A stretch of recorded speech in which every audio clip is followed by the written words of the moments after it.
है, इस पूरे सप्ताह में आपका पूरा जीवन समा जाएगा, ऐसा मान करके आप चल सकते हैं। एक सप्ताह का ज्ञान आपके पूरे जीवन भर अंतिम श्वास तक काम आने वाला है।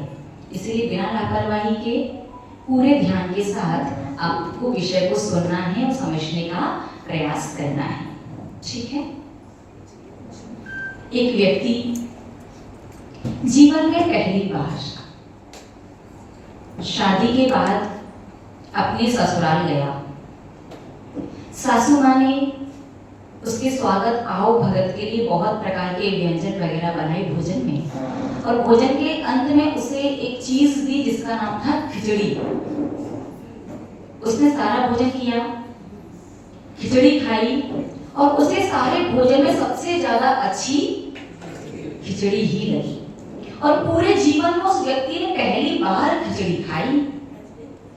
अब वो प्रसन्न होकर के पूछता है, माँ जी ये क्या चीज है, मैंने पहली बार खाई है, आप मुझे बता दीजिए इसे क्या कहते हैं, मैं घर पर जाकर के आपकी बेटी से भी यही बनवाऊंगा। तो सासू माँ ने बताया कि इसे खिचड़ी कहते हैं। उसने कहा ठीक है। अब पहले के समय यातायात के इतने साधन नहीं हुआ करते थे, जंगलों से पैदल चल के बैलगाड़ी वगैरह से पहले एक जगह से दूसरी जगह जाया जाता था। अब वो रास्ते भर खिचड़ी खिचड़ी खिचड़ी बोलती हुई जा रहा था। ये जीवन में पहली बार नाम सुना, उसे लगा कि कहीं मैं इस चीज को, इस नाम को भूल ना जाऊं। लेकिन रास्ता इतना लंबा था तो खिचड़ी खिचड़ी खिचड़ी बोलते बोलते बोलते बोलते थोड़ी देर के लिए रुका, श्वास ली, पानी पिया, उतनी देर में भूल गया शब्द क्या था, और उसने बोलना शुरू कर दिया, खाचड़ी खाचड़ी खाचड़ी। चलते चलते खेतों के पास से निकला, और किसान बैठ करके अपने खेतों में फसल की रखवाली कर रहा था। उसने सुना कि कोई व्यक्ति खाचड़ी खाचड़ी बोल रहा है। उस व्यक्ति को पकड़ करके उसकी पिटाई कर दी कि मैं इतनी मेहनत करता हूँ खेतों में, चिड़ियों को उड़ाने के लिए अपना घर परिवार सर्दी गर्मी बरसात में छोड़ करके यहाँ बैठा हूँ, और तू कह रहा है खाचड़ी खाचड़ी। तो उसने पूछा कि क्या सही है, क्या बोलना चाहिए। तो किसान ने कहा, बोल उड़चिड़ी। क्या बोलो? उड़चिड़ी। उसने कहा ठीक है, शायद यही सही होगा। उड़चिड़ी उड़चिड़ी उड़चिड़ी कहते कहते खेतों से जंगल में पहुंचा, और जंगल में शिकारी जाल बिछा करके बैठा था पक्षियों को पकड़ने के लिए। अब ये क्या बोलता जा रहा था? उड़चिड़ी उड़चिड़ी उड़चिड़ी। अब जब उसने ऐसा सुना, शिकारी ने पकड़ा और इसकी पिटाई कर दी। इसने पिटने के बाद पूछा कि भाई मैंने क्या गलती की। उसने कहा, मैं पूरे रात भर से बैठा हूँ, सुबह होने का इंतजार कर रहा हूँ, पक्षी आए, दाना चुगें और इस जाल में फंस जाएं, और तू कह रहा है उड़चिड़ी उड़चिड़ी। तो उसने पूछा, तो बता दो भाई सही क्या है, क्या बोलना चाहिए। तो शिकारी ने कहा कि बोलो फसचिड़ी फसचिड़ी फसचिड़ी। उसने कहा ठीक है। फसचिड़ी फसचिड़ी कहते कहते आगे चला, एक नगर के द्वार पर पहुंचा, और लगभग रात्रि हो चुकी थी, 10-11 बज गए थे, और 4-5 चोर उस नगर के द्वार पर छुप करके 12-1 बजने का और रात्रि होने का इंतजार कर रहे थे ताकि चोरी कर सकें। अब ये उनके पास से क्या बोलते बोलते निकला, फसचिड़ी फसचिड़ी। चोरों ने कहा, हमें फंसाने की बात कर रहा है। पकड़ा और फिर से उसकी पिटाई कर दी, और 3 बार पिट गया। फिर परेशान पूछा, भाई बता दो गलती क्या है। उसने कहा फसचिड़ी फसचिड़ी नहीं, ये बोलो ऐसा दिन किसी का भी ना आए। क्या बोलो? ऐसा दिन किसी का भी ना आए। उसने कहा ठीक है, यही सही होगा शायद। रात्रि विश्राम उसने वही नगर के द्वार पर जो कमरे बने हुए थे, रात्रि विश्राम वहां किया। प्रातःकाल हुआ, उठा और चल दिया। और उस दिन उस नगर में जो नगर का जो राजा था, राजा का इकलौता बेटा राजकुमार, उसका राज्याभिषेक था। और ये महोदय क्या बोलती हुई जा रही थी, ऐसा दिन किसी का भी ना आए, ऐसा दिन किसी का भी ना आए। राज सेवकों ने जैसे ही सुना, पकड़ करके फिर से पिटाई हो गई। उसने फिर पूछा कि बताइए भाई, पीटने का कारण क्या है, रीजन क्या है। उसने कहा राजकुमार राजा बन रहा है, ऐसा दिन सबका आना चाहिए, और तुम कह रहे किसी का ना आए। उसने कहा क्या बोलूं। उसने कहा बोलो ऐसा दिन सबका आए, ऐसा दिन सबका आए। उसने बोल करके चलना शुरू किया और नगर के अंतिम छोर पर रहता था राज सेठ। उस पूरे नगर का जो सेठ था, नगर सेठ रहा करता था, उस नगर सेठ का इकलौता बेटा जवानी में मर गया। और ये क्या बोलती हो जा रहा था, ऐसा दिन सबका आए, ऐसा दिन सभी का आए। जैसे ही राज उस सेठ के नौकरों ने सुना, पकड़ करके फिर से पिटाई कर दी। और अब इसने पूछा भी नहीं क्यों पीटा, अभी चुप हो गया, शांति से घर पहुंचा। घर पहुंच करके बाहर बाहर अपनी पत्नी से कही कि वही बनाओ जो तुम्हारी माँ ने बनाया था। अब पत्नी ने क्या बनाया बता तो दो तब तो मैं बनाऊं, कि नहीं तुम तो वही बनाओ जो तुम्हारी माँ ने बनाया था। और बहुत बार बार कहा, पत्नी को समझ में नहीं आया। अब पति फ्रस्ट्रेट हो गया, एक तो इतनी पिटाई और ऊपर से पत्नी समझ नहीं रही। तो गुस्से में आकर की पत्नी की इतनी पिटाई की, पत्नी पिटते पिटते बोली कि आज तो आपने मेरी मार मार के खिचड़ी निकाले दी। पति तुरंत रुक गया, कहने लगा अगर पहले ही खिचड़ी का नाम ले लेती तो पिटती क्यों। तो महानुभाव, इस सप्ताह जो आप विषय सुनने वाले, इस विषय का शीर्षक, उसका नाम ही यह है मूल की भूल। अगर वो खिचड़ी में खाचड़ी शुरुआत में गलती नहीं करता, उसे इतनी पिटाई नहीं खानी होती। महानुभाव जी, किसी प्रकार से पूरे जीवन भर काम में आने वाला जो धर्म है, आपकी जो डेली रूटीन की जो क्रिया है, जो चर्या है, जिसमें आप बहुत सारी बड़ी बड़ी गलतियां कर देते हैं प्रारंभ में ही, शुरुआत में ही, फिर बाद में लिया दिया सा जैसा थोड़ा बहुत धर्म करते हो, वो थोड़ा बहुत धर्म तो आपके पिछले पाप कर्मों को चुकाने में ही चला जाता है। फिर इस जीवन में जब आपको मानसिक शांति नहीं मिलती, जब आपको अंदर की खुशी नहीं मिलती, तब आपको लगता है कि पंचम काल में धर्म का फल नहीं मिलता। जबकि हम आपसे पहले दिन से कह रहे हैं, आचार्य भगवंतों ने शास्त्रों में लिखा है, आज भी धर्म का वही फल मिलता है जो चौथे काल में मिला करता था। आज भी धर्म में वही शक्ति है जो चौथे काल में थी। बस हमें अपनी मूल की भूल को, शुरुआत में जो क्रियाओं में, भावनाओं में, विचारों में जो गलतियां कर देते हैं, बस उन गलतियों को सुधारना है, तो हमारा पूरा जीवन आनंद मंगल में बन जाएगा। तो आज जिस गलती की बात करने वाले हैं, वो गलती है कायोत्सर्ग। बहुत सिंपल सा नाम है, सबने सुना है, जीवन में कई बार सुना है। कायोत्सर्ग सुना है ना। कायोत्सर्ग की परिभाषाएं कई प्रकार से बनती हैं। प्रथमा योग के अनुसार अलग परिभाषा, कर्णन योग के अनुसार अलग परिभाषा, चरणा योग के अनुसार अलग परिभाषा और द्रव्यान योग के अनुसार अलग परिभाषा। तो चारों अनुयोग के हिसाब से कायोत्सर्ग की पूरी कंप्लीट परिभाषा समझेंगे। नॉर्मल परिभाषा क्या आती है? 9 बार नमोकार मंत्र पढ़ने का नाम कायोत्सर्ग है। ये तो प्रथमा योग से हो गया कि 9 बार नमोकार मंत्र पढ़ने का नाम कायोत्सर्ग है। कर्णन योग से परिभाषा 27 श्वासोच्छ्वास में, श्वास लेना, श्वास और उच्छ्वास, श्वास छोड़ना, ब्रीथ इन ब्रीथ आउट। 27 श्वास उच्छ्वास में 9 बार नमोकार मंत्र पढ़ना कायोत्सर्ग है। जब नमो अरिहंताड़म बोलोगे तो श्वास अंदर, नमो सिद्धाड़म में बाहर, नमो ऐरियाड़म में अंदर, नमो ओवज्झायाड़म में बाहर, नमो लोई में अंदर और शब्द साहुड़म में बाहर। इस प्रकार 3 श्वासोच्छ्वास में 1 बार नमोकार मंत्र होगा। तो 9 को 3 से मल्टीप्लाई करेंगे तो कितना आएगा? 27। तो 27 श्वासोच्छ्वास में 9 बार नमोकार मंत्र पढ़ना कायोत्सर्ग है। और यदि चरणन योग की परिभाषा देखेंगे तो चरणन योग से कायोत्सर्ग की परिभाषा बनती है बिना अंगुली चलाए, बिना होठ हिलाए, मन ही मन में काउंटिंग करके पढ़ना।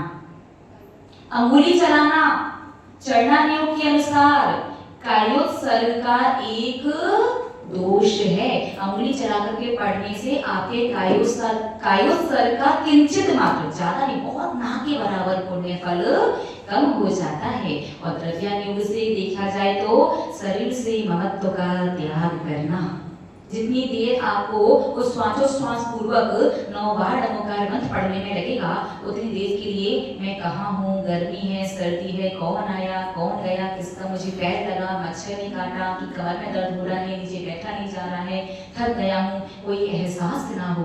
शरीर से महत्व का त्याग, उसमें शुद्ध आप शुद्ध विशुद्ध आत्म तत्व के ध्यान में पहुंच जाओ। ये द्रव्यान योग के अनुसार आपके कायु स्तर की परिभाषा बनेगी। बात समझ में आई?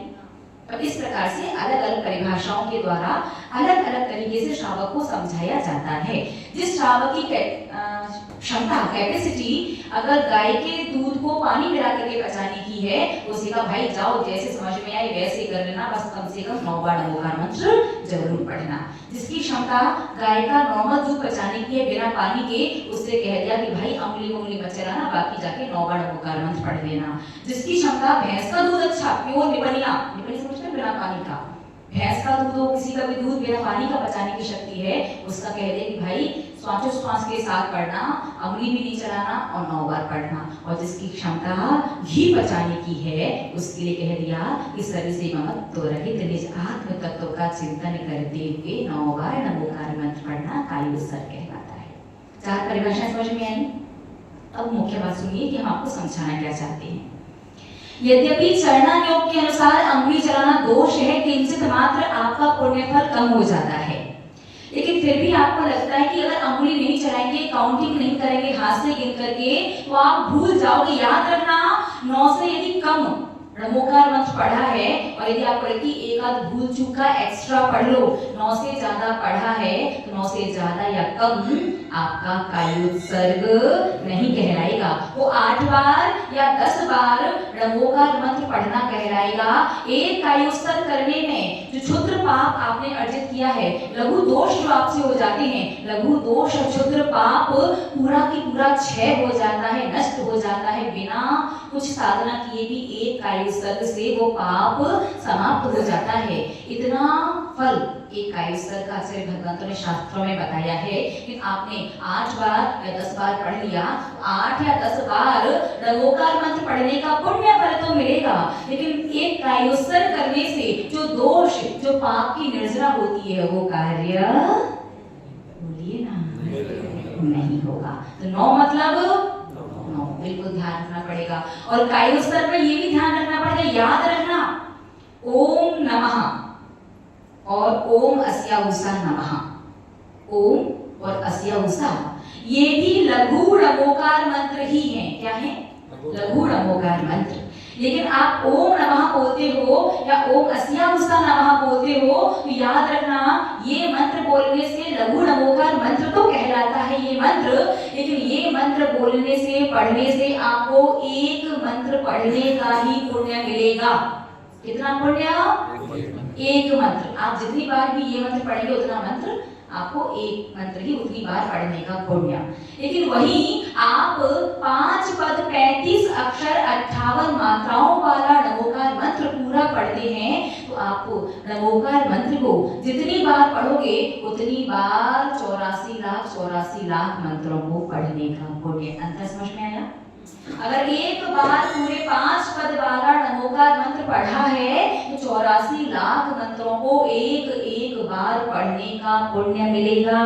इसलिए कायोत्सर्ग में ओम नमः या ओम अस्या उषा नमः नहीं पढ़ सकते, पूरे 5 पद का नमोकार मंत्र ही पढ़ना होगा। आप ये मत सोचो कि किसी का तो इतना जल्दी हो जाता है, हमारा 2-3 बार ही नहीं हो पाता। आप दूसरे की टेंशन क्यों ले रहे हो? दूसरा बारिश में भीगेगा, सर्दी उसे होगी, बुखार उसे आएगा या उसे देखने से आपको बुखार आ जाएगा। कोई व्यक्ति बारिश में भीग रहा है तो किसी को बारिश में भीगते हुए देखने से आपको बुखार आएगा क्या? किससे आएगा?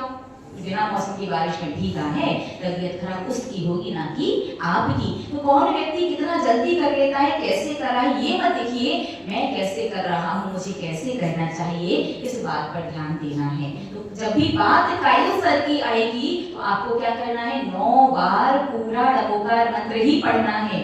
ओम नमः या ओम अस्य उषा नमः नहीं पढ़ सकते।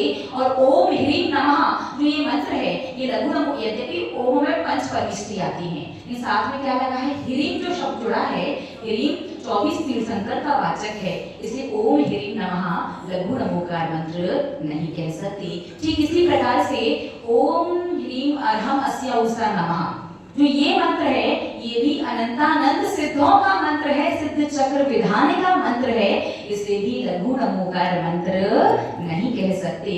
दो ही मंत्र है, बाकी और भी अक्षरों को मिलाकर के 16 अक्षर का, 8 अक्षर का, कई अक्षरों का नमोकार मंत्र बन जाता है। लेकिन ओम नमः, ओम अस्य उषा नमः लघु नमोकार मंत्र तो है, लेकिन कायोत्सर्ग में तो आपको क्या करना है, 5 पद वाला कंप्लीट नमोकार मंत्र ही बोलना है। अब प्रश्न ये था कि अगर अंगुली नहीं चले, भूल जाएंगे भाई क्या करें, तो जो चरणानुयोग है, चरणानुयोग की कुछ बातें गुरुओं पर आश्रित रहती हैं, प्रमुख आचार्यों पर आश्रित रहती हैं, जिन्हें तर्क और आगम से जो बात को सिद्ध कर दे, ऐसा कुछ परिवर्तन चरणानुयोग में पूर्वाचार्यों के द्वारा किया जा सकता है, ऐसा भगवान की आज्ञा और आदेश है। तो कहीं कहीं पर कुछ परिवर्तन आचार्य भगवंतों ने किया है।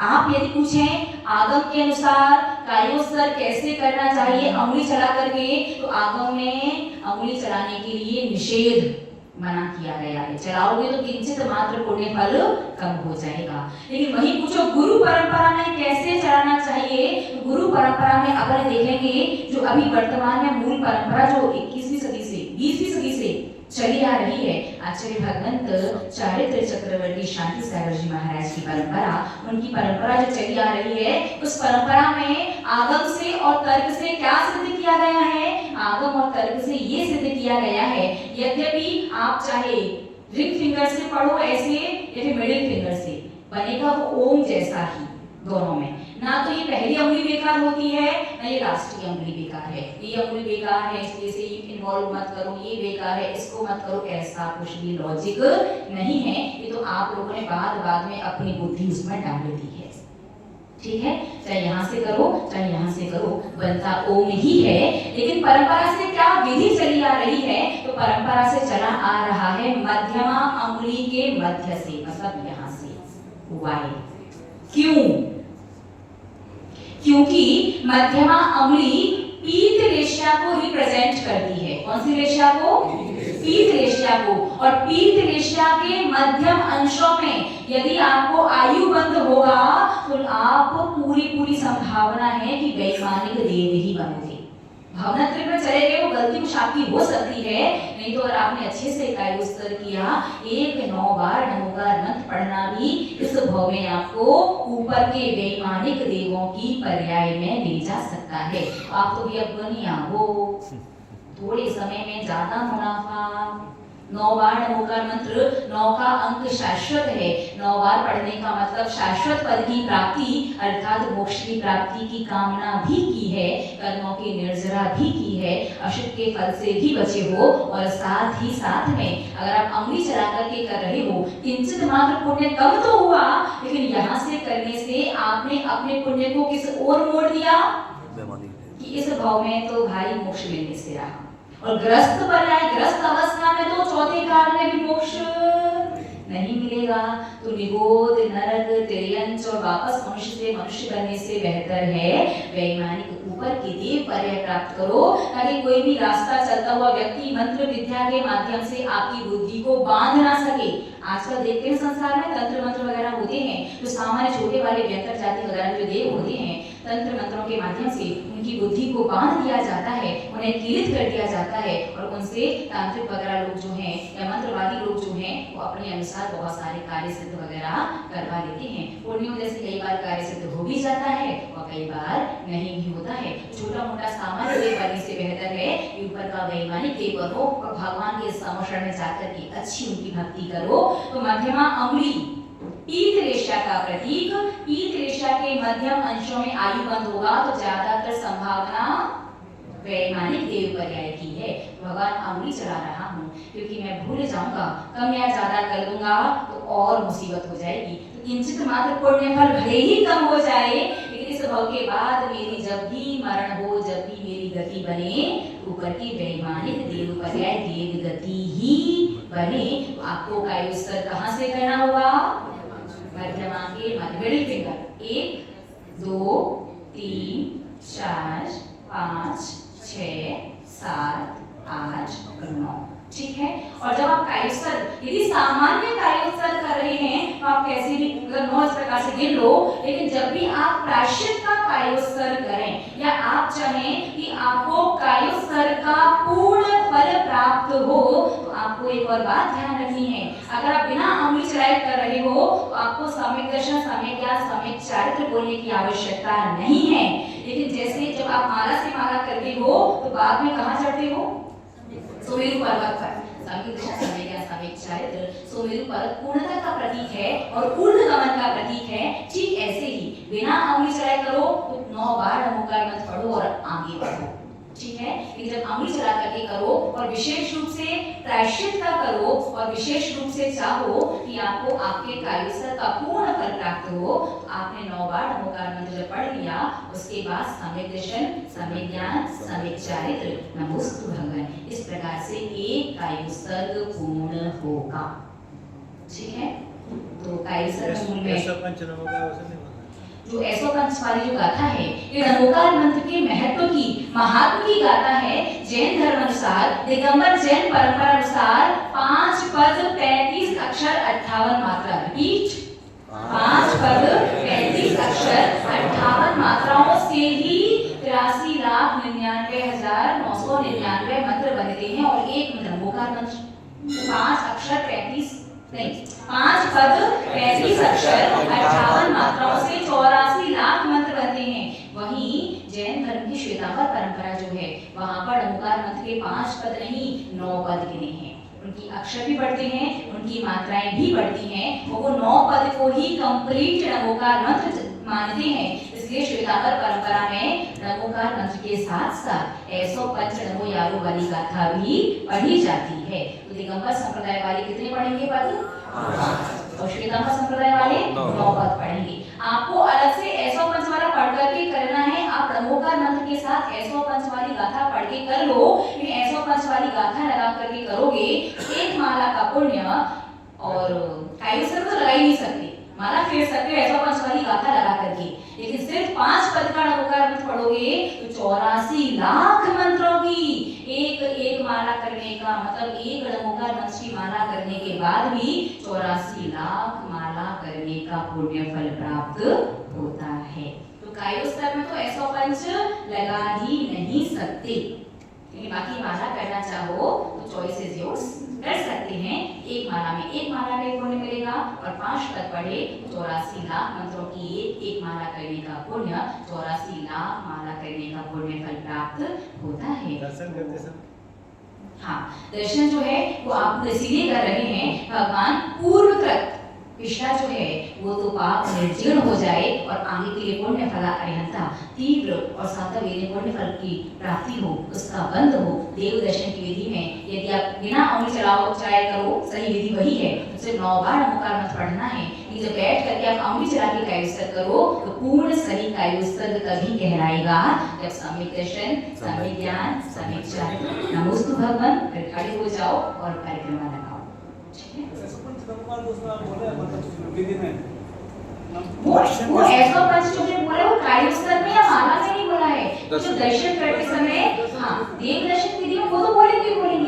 एक बार जब अपन नमोकार मंत्र पढ़ते हैं तो पूरी प्रतिमा का अवलोकन, चरण, नाभि, वक्षस्थल, उस समय अपन पूरा सिर्फ ऐसा पंच नमो यारो नहीं बोलते, नमोकार मंत्र ऐसा पंच नमो यारो और चत्तारी मंगल पाठ पूरा दंडक से पूरा कंप्लीट पढ़ते, उस समय पढ़ना है। यहाँ पर बात कायु स्तर और माला की है, ठीक है। तो सभी को समझ में आ गया? माता जी कायु स्तर में तो आपने बोला 5 पद और 35 अक्षर ही लगाए, ठीक है। पर दर्शन के समय कभी जैसे ओम अगर बीच में लगाएं, ओम नमो, आप यदि नमोकार मंत्र में ओम लगा करके भी पढ़ते हैं तो आपको एक मंत्र एक ही बार पढ़ने का पुण्य मिलेगा, क्योंकि 35 अक्षर में आपने वृद्धि करके दूसरा मंत्र बना दिया। अब वो नमोकार मंत्र याद रखना, नमोकार मंत्र में ओम लगाने से वो नमोकार मंत्र तो है, लेकिन अब उसे महामंत्र नहीं कह सकते। महामंत्र का अर्थ है जिस मंत्र से 84 लाख मंत्रों की उत्पत्ति हो जाए, वो महामंत्र। अब 5 पद तो हैं लेकिन 35 अक्षर नहीं बचे, ओम लगाने से अक्षर बढ़ गए। तो अब आपको जितनी बार पढ़ोगे उतनी बार ही मंत्र पढ़ने का पुण्य मिलेगा। ओम लगाने से वो एक नया मंत्र बन गया। ठीक है, जो आपने द्रव्यान योग में जो कायोत्सर्ग के लिए बोला, जो श्वास द्रव्यान योग में तो है आत्म तत्व का चिंतन, तो वो जिसे श्वासोच्छ्वास पूर्वक करना ही हो। तो वो मान लीजिए जैसे साधक को करते हैं, तो शावक भी उसको अगर फॉलो करे तो मेडिटेशन में काम करते साधु नहीं, शावक के लिए भी है 27 बार। शावक करते हैं, उनके पास 9 बार पढ़ने का टाइम नहीं है।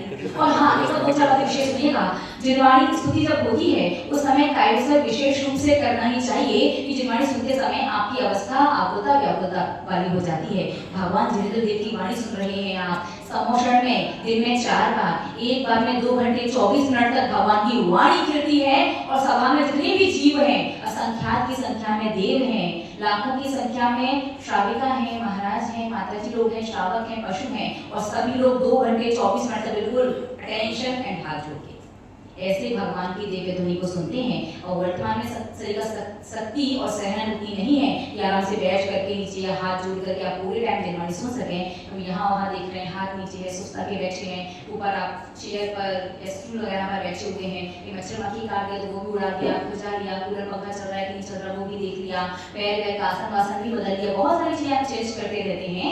इन सभी का प्रायश्चित स्वरूप हमेशा जिनवाणी सुनने के बाद आपको कितनी भी जल्दी हो, बाई चांस आपको बीच में भी उठ करके जाना पड़े, वैसे उठ के जाया नहीं जाता, लेकिन फिर भी कभी स्वाध्याय के बीच में, प्रवचन के बीच में आपको उठ करके जाना पड़े, या गुरुओं की सभा के बीच में से आप कभी उठ करके जाओ तो 9 बार नमोकार मंत्र पढ़ करके जाना, ताकि वहां का उससे संबंधित अशुभ कर्म आपके साथ ना जाए। महानुभाव, रात्रि में सोने से पहले जगने के बाद कायोत्सर्ग का महत्व तो हमने आपको बताया है कि अनजाने में हुई समस्त गलतियों का प्रायश्चित हो जाता है, और जान करके जो बड़ी गलतियां हैं उन पर क्या लग जाता है, स्टे लग जाता है। जब तक दूसरे प्रायश्चित नहीं लोगे तब तक वो अशुभ कर्म उदय में नहीं आएगा।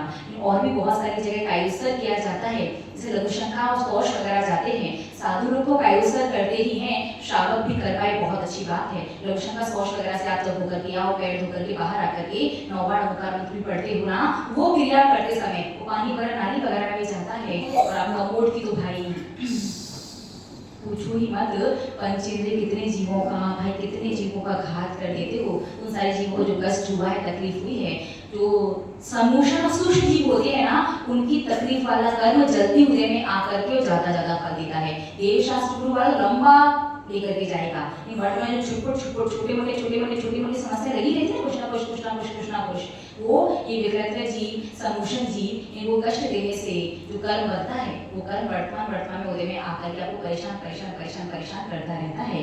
अगर आप कर सको, करना ही है, हम ये नहीं कह रहे करना चाहिए, साधु लोग तो करते ही हैं, श्रावक नहीं कर सके, लघुशंका से आकर के पैर धो करके बाहर निकल करके आइए, 9 बार नमोकार पढ़ सकें, उससे लघुशंका उस कार्य के दौरान जिन भी जीवों का घात हुआ हो, लघुशंका वगैरह जहाँ भी नाली वगैरह में जाएगी, उसमें जितने भी सम्मोषण सूक्ष्म जीव रहते हैं, आज तो समय हो गया है और हम बताएंगे इनका शरीर कैसा होता है, कैसा कष्ट होता है, उस सबका प्रायश्चित स्वरूप भी वो कायोत्सर्ग किया जाता है। लघुशंका वाला प्रायश्चित श्रावक ना भी कर पाए तो कम से कम आपसे कहना चाहेंगे कि 2 कायोत्सर्ग जीवन में जोड़ लो। कितने कायोत्सर्ग? 2। पहला कायोत्सर्ग जब भी शौच जाओ तब वहां से आकर के फ्री होकर के, भाई आपके जंगल के कपड़े हैं, कायोत्सर्ग करने में जंगल के कपड़ों में कोई दोष नहीं, आप अंगुली चढ़ा करके हाथ से जंगल के कपड़ों में भी कायोत्सर्ग कर सकते हो। कपड़े चेंज कर लो, बहुत अच्छी बात है, तो अगर जंगल के कपड़े भी हैं तो भी अंगुली चढ़ा करके कायोत्सर्ग करने में दोष नहीं आएगा। एक तो श्रावक जब भी शौच क्रिया से आए जरूर कायोत्सर्ग करे, और एक भोजन के शुरू में और भोजन के अंत में, भोजन के शुरू में जो कायोत्सर्ग किया जाता है उसमें आप जो भी भोजन कर रहे हैं, ये भोजन अधिकतम आपके शरीर में औषधि का ही काम करेगा, तो आपको पेट भर के दवाई नहीं खानी पड़ेगी लाइफ टाइम। आजकल कितनी मेडिसिन खाता है, सुबह दोपहर शाम, खाली पेट अलग, भरे पेट अलग, ऐसी अलग वैसी अलग, ना जाने कितनी प्रकार की कैसी। तो भोजन के शुरू में श्रावक यदि संभव हो, और वैसे तो कहिए करना ही चाहिए, 9 बार नमोकार मंत्र पढ़ने में कितना समय लगता है। भोजन के शुरू में किया गया कायोत्सर्ग आपके उस भोजन को औषधीय रूप से परिवर्तित कर देता है, और भोजन के अंत में किया गया कायोत्सर्ग उस अन्न को कमाने में, पकाने में और खाने में जो भी दोष लगे हैं, जिन भी जीवों का घात हुआ है, जिन्हें भी कष्ट पहुंचा है, जो अशुभ कर्म का बंध हुआ है, उसके बहुत सारे अशुभ कर्म के फल को कम कर देता है। और भी बहुत सारी जगह कायोत्सर्ग किया जाता है, लेकिन समय पूर्णता से ज्यादा हो चुका है, शेष चर्चा पुनः। तो अब जो भी इस सप्ताह जो चलेगा विषय, ये मूल की भूल विषय ठीक है ना? इसी प्रकार से अपन अलग अलग दिन अलग अलग टॉपिक लेकर के उस टॉपिक को पूर्णतया समझने का प्रयास करेंगे। जय बोले परम श्रद्धेय परम पूजनीय मम शिक्षा दीक्षा गुरु गणनी हरिका श्री स्वामी नंदनी माता जी की जय। लगाइएगा आसन, बंद कीजिएगा दोनों नेत्र, जोड़िएगा दोनों हाथ, लयबद्ध तरीके से ताली बजाते हुए अरहम का पाठ।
दोनों हाथों की हथेलियां को सबसे पहले आंखों पर लगाएंगे। मस्तिष्क का स्पर्श करते हुए सिर का स्पर्श करेंगे। मुख का स्पर्श करते हुए गला और गर्दन, दोनों कंधों का स्पर्श करते हुए दोनों हाथ, पेट का स्पर्श करते हुए नाभि और दोनों पैरों का स्पर्श करते हुए कमर का स्पर्श करेंगे। खुलेगा आंखों को जगवानी स्तुति।